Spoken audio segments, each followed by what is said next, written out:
Selamat pagi adik-adik, bertemu kembali di mata kuliah Wira Usaha Komunikasi. Kenapa sih kita harus mempelajari mata kuliah ini atau untuk apa mata kuliah ini diselenggarakan? Nah, ini dilatar belakangi bahwa lulusan perguruan tinggi saat ini per tahunnya rata-rata di 2-3 juta ya. Nah, kondisi saat ini sebagian besar dari perguruan tinggi kecenderungannya lulusannya adalah menjadi pencari kerja atau job seeker, bukan untuk menciptakan dunia kerja atau job creator atau yang kita kenal sekarang yang akan kita bahas yaitu konsep entrepreneur. Dan sebagian besar perguruan tinggi lebih terfokus untuk menghasilkan lulusan yang siap kerja, bukan lulusan yang siap menciptakan lapangan kerja. Ya, sehingga strateginya adalah kita perlu aktif untuk menghasilkan lulusan yang mampu berwirausaha dan juga menempatkan pendidikan dalam kurikulum serta mendesain metode pembelajaran yang sesuai ya untuk pendidikan kewirausahaan dan juga dengan cara melakukan kerjasama, bisa jadi partnership dengan pihak lain. Baik, nah ini entrepreneurship adalah proses untuk menciptakan nilai ya. Nah ini pendekatannya bisa nanti adik-adik pelajari ya. Kemudian juga bagaimana sih pendidikan kewirausahaan ini ada di dalam kurikulum kita. Nah kita ada di 3 SKS ya.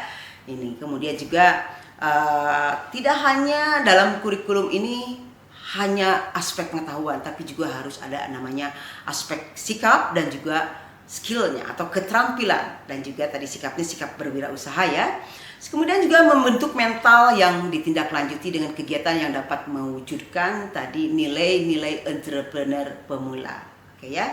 Sehingga kurikulum ini kita desain sedemikian rupa supaya mahasiswa menempuh kuliah dan dapat juga ini menjadi hidden kurikulum. Artinya nilai-nilai kewirausahaan ini melekat di beberapa mata kuliah. Bisa juga seperti itu, gitu ya. Nah, kemudian ini konsep dasar dari program kewirausahaan ya, tadi supaya ada hasilnya adalah adanya usaha baru ya. Ini bisa kita perdalam nanti di dalam diskusi ya. Selanjutnya ini entrepreneur atau spirit entrepreneur ini kenapa ini muncul? Gitu ya. Nah, ini perkembangan ilmu pengetahuan, teknologi, sosial, ekonomi, politik, budaya dan juga kesejahteraan telah menciptakan gap ya antara faktor-faktor yang mempengaruhi perkembangan tersebut. Nah, faktor yang mempengaruhi stimuli spirit atau spirit entrepreneurship pertama adalah adanya evolusi produk. Berikutnya adanya evolusi ilmu pengetahuan. Kemudian perubahan lifestyle, selera maupun hobi ya dari masyarakat yang ada. Kemudian kemajuan teknologi yang sedemikian cepat saat ini. Dan juga perubahan budaya, perubahan struktur pemerintahan dan politik, serta adanya intrapreneurship. Nah, di sini kalau kita lihat dari evolusi konsep, entrepreneur ini muncul dari penemu yang dimanfaatkan oleh orang yang mampu menjual atau memiliki selling skill di dalam menawarkan manfaat, yang dengan memanfaatkan informasi dan juga menciptakan manfaat sehingga bisa menjadi trendsetter. Ya, jadi artinya create something from nothing atau istilah sekarang itu from zero to hero. Nah, beberapa unsur pokok di dalam entrepreneur ini menurut P.G. Lembing dan juga Charles Kuhl.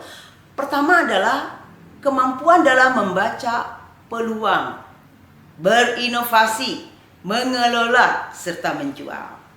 Kemudian keberanian dalam mengatasi ketakutan, mengendalikan risiko dan keluar dari comfort zone, dari zona nyaman. Dan selanjutnya adalah usaha itu membutuhkan keteguhan hati.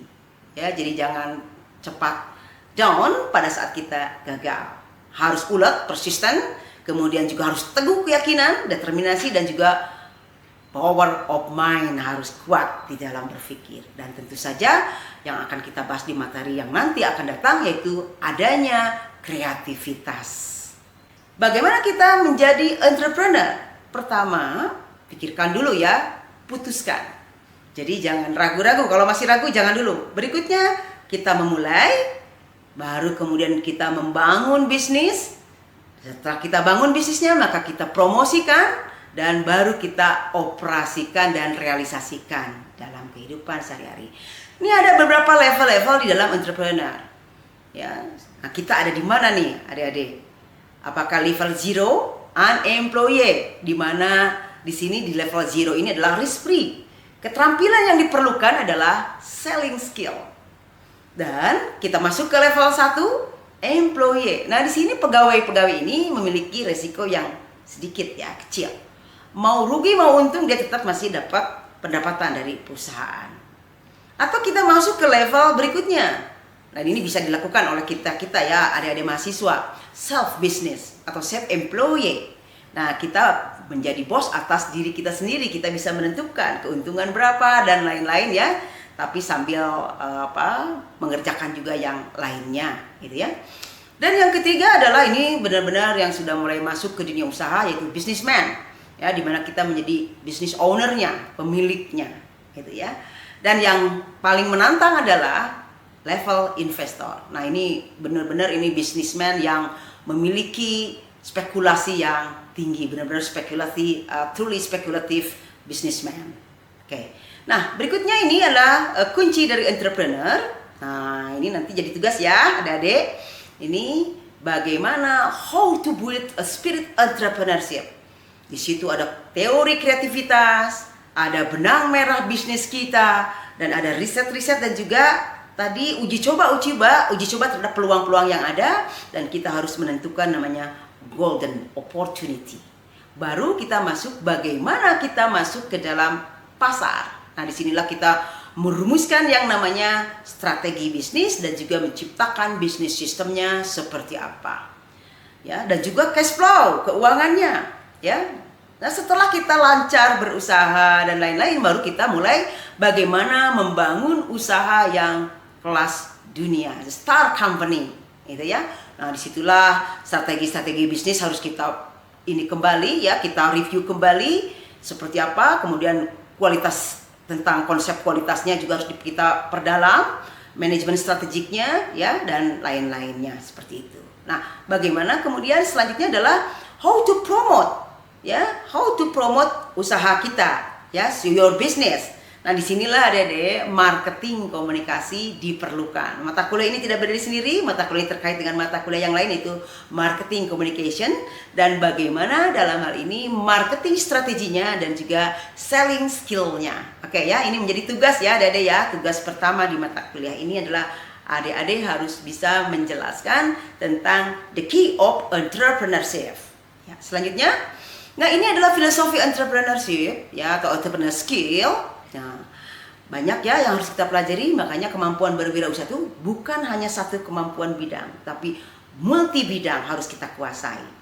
Ya, untuk entrepreneur skill pertama kita harus menguasai tentang marketing and selling concept, harus menguasai juga tentang sumber daya manusia, juga tentang manajemen keuangan, manajemen kualitas, logika matematik dan juga filsafat bisnis atau creativity, serta berbasis pada informasi dan teknologi. Oke ya, selanjutnya ya, nah ini tugasnya tadi pertama adalah identifikasi beberapa peluang usaha, kemudian dilihat dari level-level mana yang adik-adik pilih untuk saat ini dan mengapa, dan juga telah diterangkan tentang key entrepreneur. Oke, demikian adik-adik materi pertama kita tentang konsep dasar kewirausahaan. Kita bertemu lagi di materi selanjutnya. Selamat pagi.